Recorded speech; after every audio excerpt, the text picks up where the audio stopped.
Hello and welcome to a live stream concert that starts the new year in a surreal way. For those of you who have been regularly watching the live streams, you have figured out that Tuesday night I had no power. We had no power here in the house, so we had to move the live stream to Wednesday. And so thank you for your indulgence on that. Also, I want to mention that today's live stream is live stream number 60. This is the end of 5 solid years of doing a monthly live stream, during which time I think I might have repeated 1 or 2 pieces during that whole time. So that's a lot of different programs that I have been going through. So we are celebrating the end of year 5. And we're going to play 3 things today that have cello and narration. And I have the wonderful Howard Patterson, who was one of the founders of the Flying Karamazov Brothers, here to read the surreal literature. The music is not really very surrealist, but the stories and poems certainly are. So we're going to start with a story by Hans Christian Andersen called The Shirt Collar. So he was someone who wrote fairy tales, and you know everybody has heard some of his fairy tales. The Ugly Duckling, The Emperor's New Clothes, The Little Mermaid, and he tends to have sort of inanimate objects or animals coming to life and talking, and there's usually some sort of moral lesson at the end of the fairy tale. So The Shirt Collar is no different. We will have lots of inanimate objects talking. And what I've done is I have intertwined the story with music that I have not written, but I have pulled from various stylistic periods in musical literature to either highlight the theme of that particular character, or to highlight some action or word in the text at that point. So I'm going to give you a really quick run through of most of the things that I'm going to play, because you will recognize some but not all of the music, and you'll wonder what it is. So for the main theme of The Perfect Gentleman, you'll hear talk of him. I'm going to play Le Bourgeois Gentilhomme by Richard Strauss, the cello part from the opening. For those of you who are classical music lovers or own a Samsung washing machine, you will hear The Trout by Schubert. When we speak of where someone lives, we will hear On the Street Where You Live from My Fair Lady. The Pretty Little Dear has a song by Frank Crumit from about 100 years ago, and there's another song from about 100 years ago called Dashing Away with the Smoothing Iron as the theme for the iron. The Train Whistle by American cellist Aaron Minsky highlights a little bit of the action. The Ballerina has as her theme The Swan by Saint-Saëns. And because a bootjack, you'll hear definitely a talk of a bootjack. A bootjack is similar to a shoehorn. And so it's sort of the opposite of a shoehorn, in that a shoehorn puts shoes on and a bootjack removes them. Okay, they're in the same category of I things would going have to on agree. and off your feet. Yes. So I'm, for the theme for the comb, who talks about the bootjack, I'm going to use a really weirdo song from They Might Be Giants called Shoehorn with Teeth. You'll hear some Billie Eilish at the end and some Taylor Swift. Paper Rings is her song. And this is our rendition of The Shirt Collar by Hans Christian Andersen. There was once a perfect gentleman whose whole household goods consisted of one bootjack and a comb. But he also had one of the most remarkable shirt collars in the world. I'll tell you a story about it.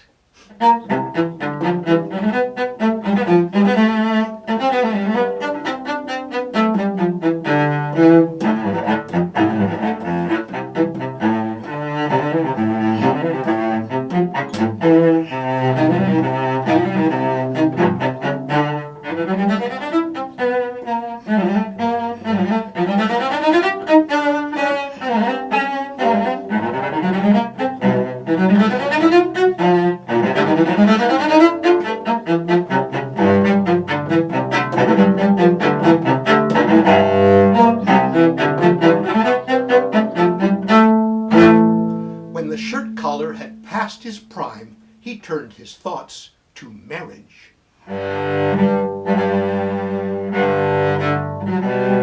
In the fullness of time he went to the wash, and there he met with a garter.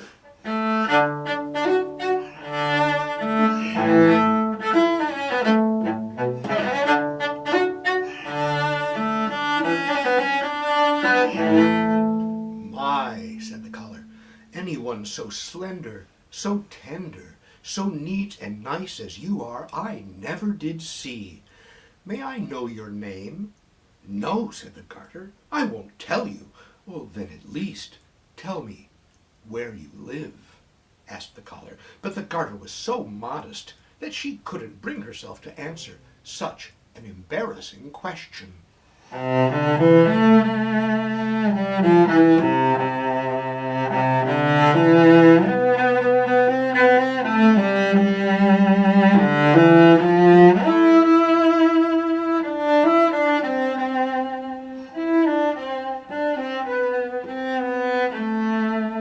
"I believe you are a girdle," said the shirt collar, "a sort of underneath girdle, and I dare say you're as useful as you are beautiful, my pretty little dear."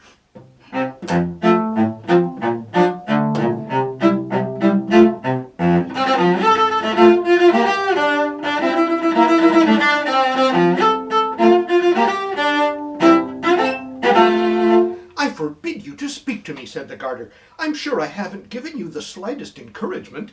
"Your beauty is every encouragement," said the shirt collar. "Kindly keep away from me," said the garter. "You look too masculine." "Oh, I'm a perfect gentleman," said the shirt collar. "I've a bootjack and a comb to prove it." This wasn't true at all, for they belonged to his master, but he liked to boast. "Please don't come so close," said the garter. "I'm not used to such behavior."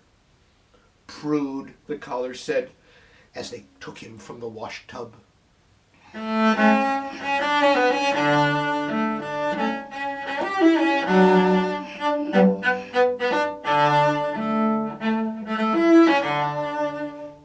They starched him, hung him over a chair back in the sun, and then stretched him out on an ironing board. There he met with a metal iron. "My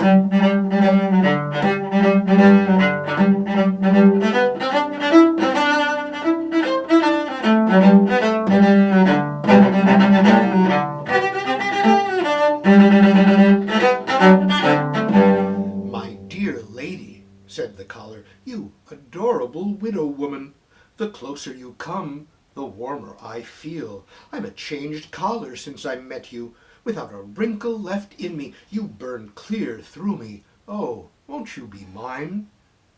"Rag," said the iron, as she flattened him out, for she went her way like a railway engine pulling cars down a track.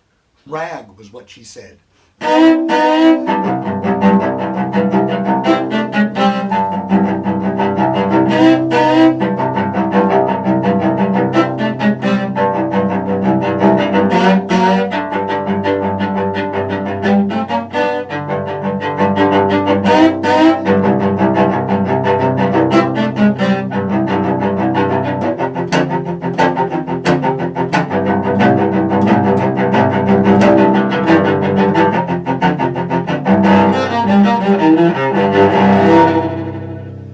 Collar was the worse for wear at the edges, so the scissors were fetched to trim him.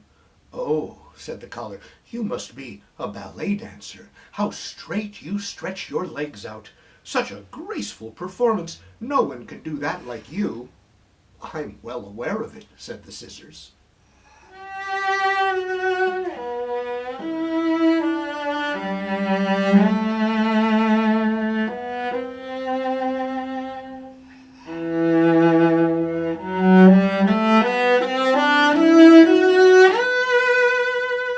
"You deserve to be no less than a countess," said the collar. "Ah, all I have to offer is my perfect gentleman, bootjack and comb. Oh, if only I had an earldom." "I do believe he's daring to propose," said the scissors. She cut him so furiously that he never recovered. "Now I shall have to ask the comb," said the collar. "My dear, how remarkably well you've kept your teeth. Have you ever thought of getting engaged?" "Why, of course," said the comb. "I am engaged to the bootjack." "Engaged!" said the collar.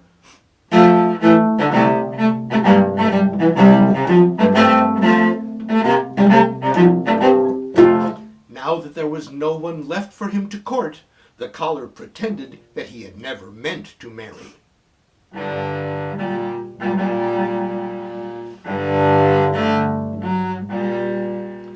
Time passed, and the collar went his way to the bin in a paper mill, where the rags kept company according to rank, the fine rags in one bin, the coarse in another, just as it is in the world.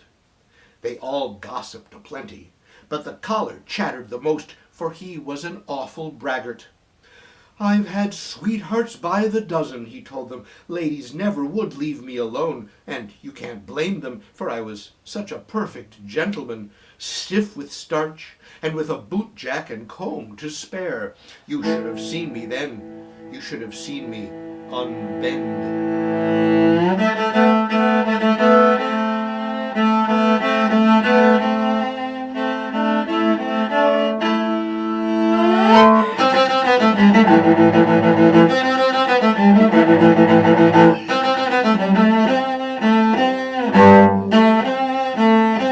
I'll never forget my first love, such a charming little girdle, so slender and tender. She threw herself into a tub of water, all for the love of me. Then there was the widow, glowing to get me, but I jilted her and let her cool off. And then there was the ballet dancer, whose mark I bear to this day. What a fiery creature she was! And even my comb fell so hard in love with me that she lost all her teeth when I left her. Yes, indeed, I have plenty on my conscience, but the the girdle, who drowned herself in the washtub, is the one I feel most badly about. Oh, I have a black record, and it's high time I turned into spotless white paper. And that's exactly what happened.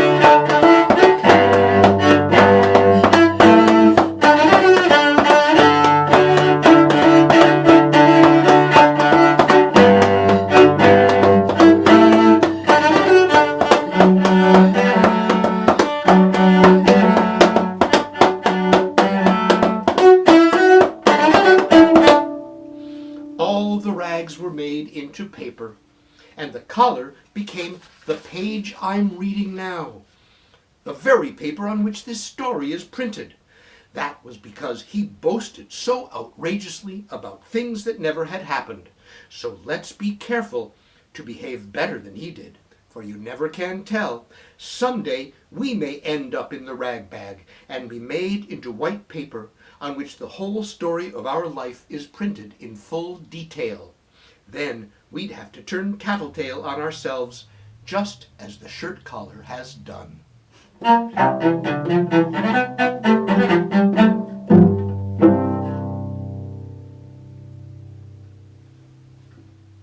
That was The Collar by Hans Christian Andersen. Next, we're going to play a work by the composer Tina Davidson. She is a wonderful composer that lives in Philadelphia. She wrote this piece which is called Lost Love Songs in 1997. And I've played several of Tina's works when I was in the Colorado Quartet. I played her string quartet, and then when I conducted youth orchestras, we actually did a couple of her works. So I'm really, really happy to be playing something of hers.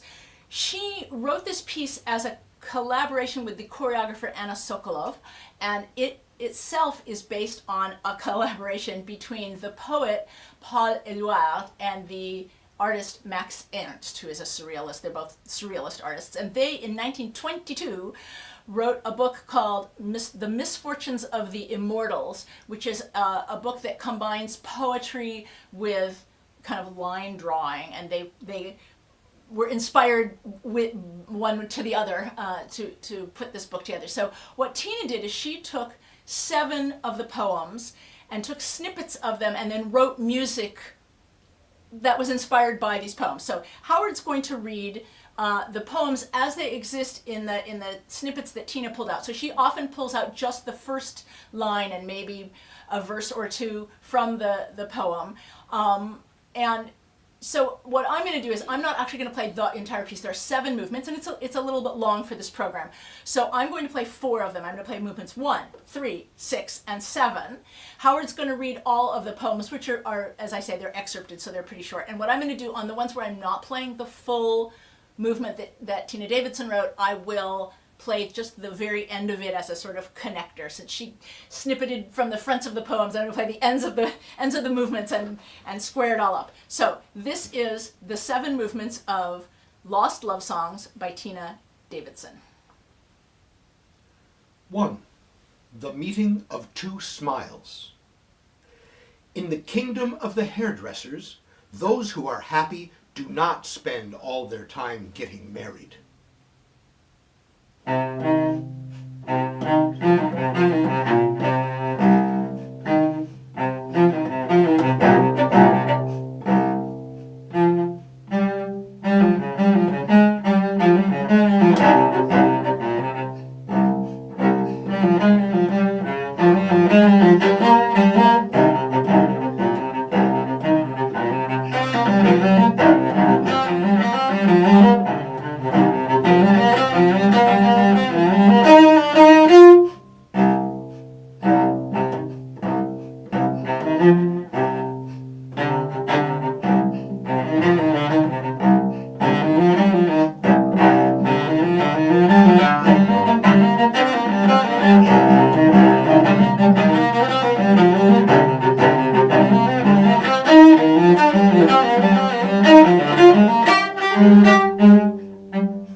Forgotten Pleasures. Robert has given his curiosity an outlet by means of pin pricks.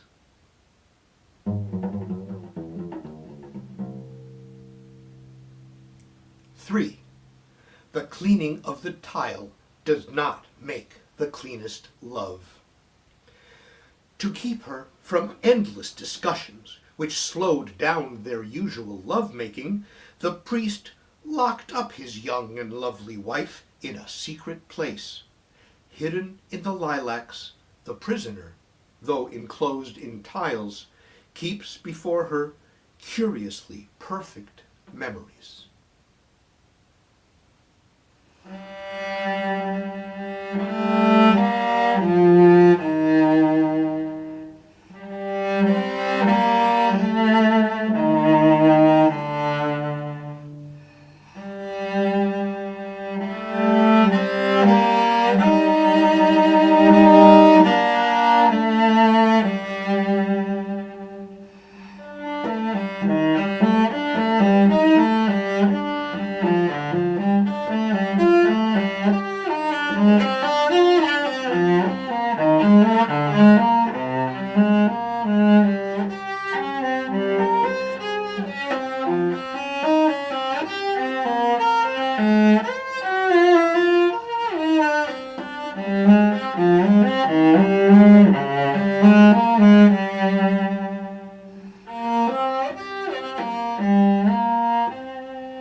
Four, stark naked in the streets. In the time of Here Are the Hearts, everything can be converted into a stadium for humming tops. Those of us in love disclose all the difficulties.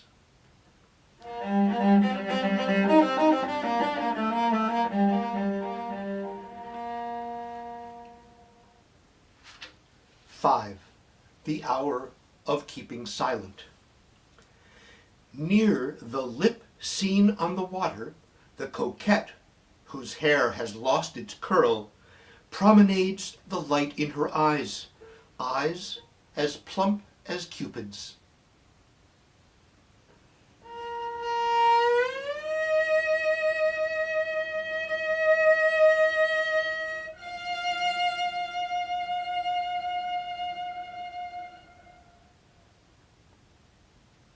Six, agreements and useful things. No one has divined the dramatic origin of teeth. One day, the equator dispelled the terror of heat. She shows us of the old wolf who wishes to live with her in understanding, having loved and fought her all his life.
7.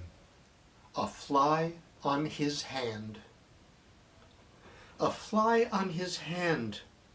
The sun pulls at the swallows. They leave the water to walk on the fields. Their feet give off the perfume of lizards. So it would be a marriage of good intentions.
That was Lost Love Songs by Tina Davidson.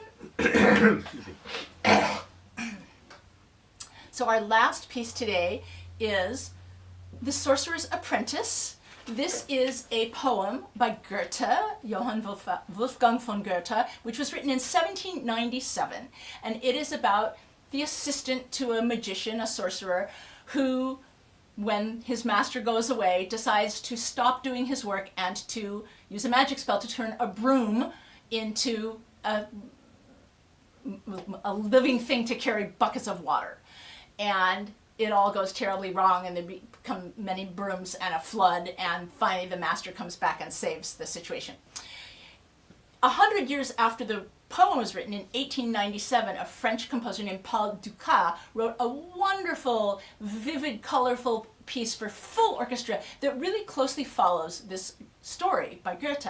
And if this story sounds kind of familiar to you, it's because in 1940, Walt Disney used the music from the Paul Dukas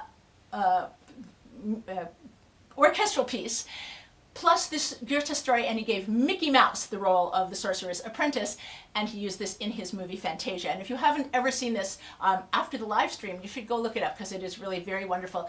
And Disney uses the complete Dukas work, which is fairly elaborate. We have a little bit of a shortened version today, but Howard is going to read the Goethe poem, and I'm going to play a solo cello version that was, I first found there's a cellist named Valentin Erben who wrote a solo cello version. I don't think I would have been brave enough to do it if he hadn't done it first. And so I used his as a blueprint, and I'm playing 40 or 50%, I think, of what he wrote, and then I kind of rewrote a lot of it for my own needs. This is our version of The Sorcerer's Apprentice. And maybe I'll tune my cello first, hang on.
Now that the old sorcerer has left me on my own at last, I can make his forces labor just exactly as I ask. I've learned in this tower all his words and spells. With these mental powers, his art is mine as well.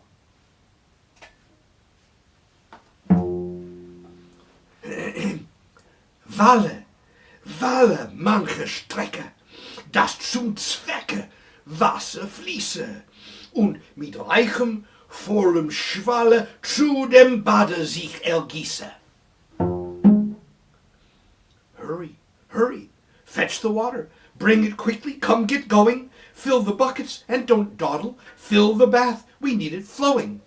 Come on, you dry old broomstick, wrap yourself in these old rags. Servant is what you are, Toothpick. Obey me now, and do not lag. Stand up here on two legs.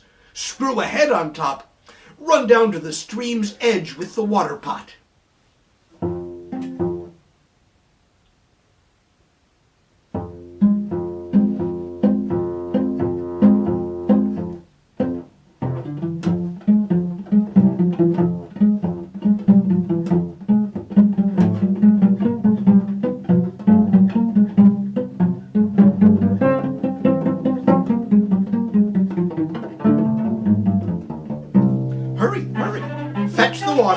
Bring it quickly, come, get going.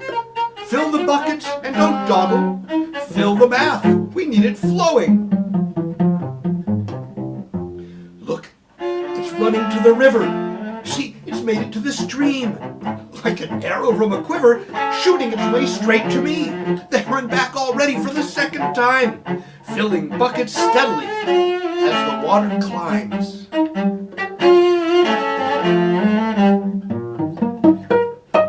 Cease now. Cease now. Stand and heed me. Halt. Obey. I must be heard. Oh, now, what now? I can't believe this. I don't know the magic word.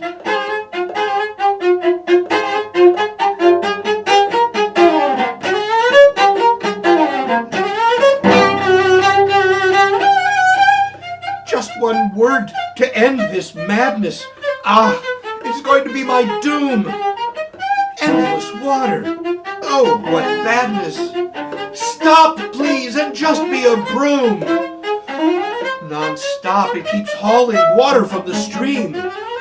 Soon, I will be crawling, drowned among the bream.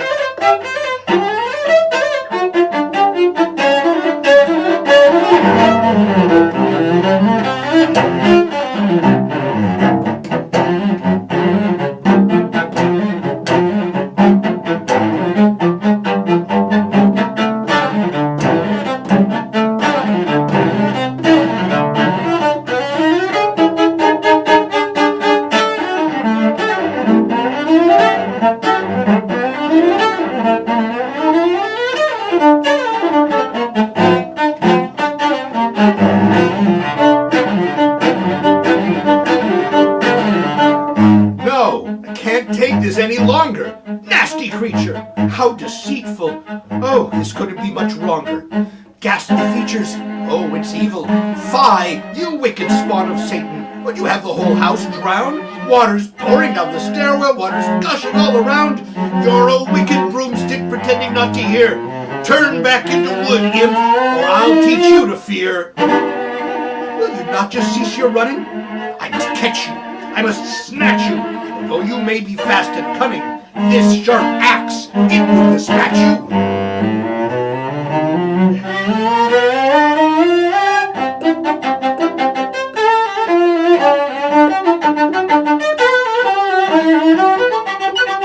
Look, it's back, and still it's hauling. I will thrash it now, but good. Soon, you goblin, you'll be slaughtered.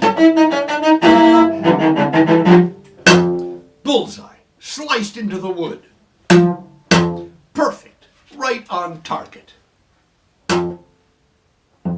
Ha, it's now in two. And now I can hope that this whole trial is through.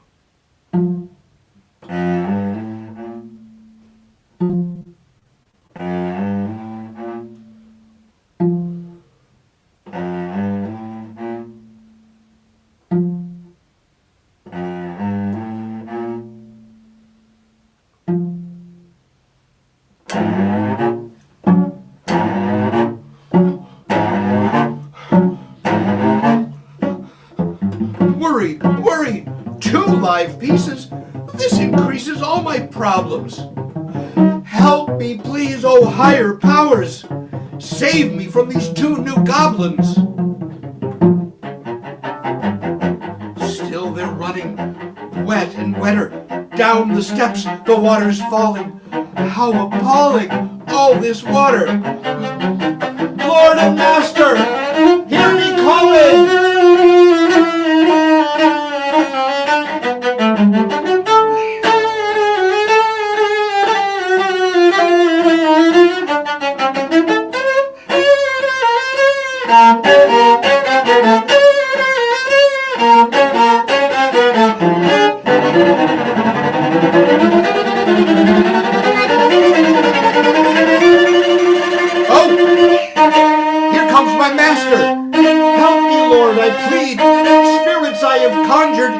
No longer pay me heed.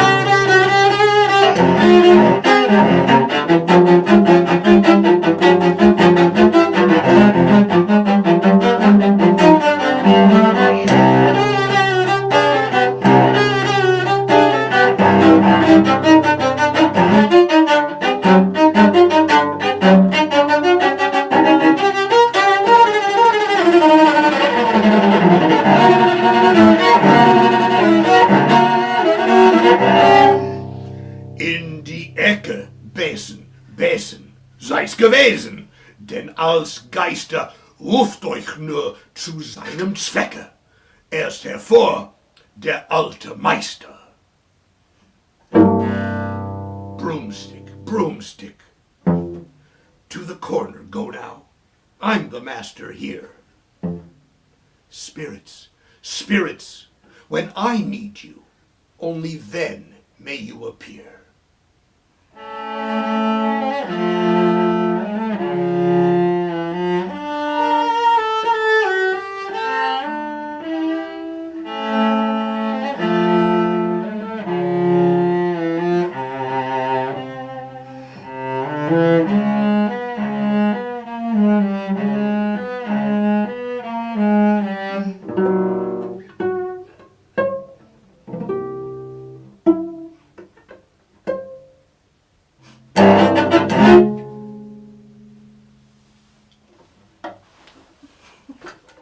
Thank you to Howard Patterson for joining me in this really, really fun program. Next month, so we're now, hopefully we'll be on Tuesdays. Next month, I believe it's February 3rd, it's the first Tuesday of the month. It's Black History Month, so I'll be playing some music by composers of color, and hope to see you then. Thank you so much for tuning in. Thanks and good night.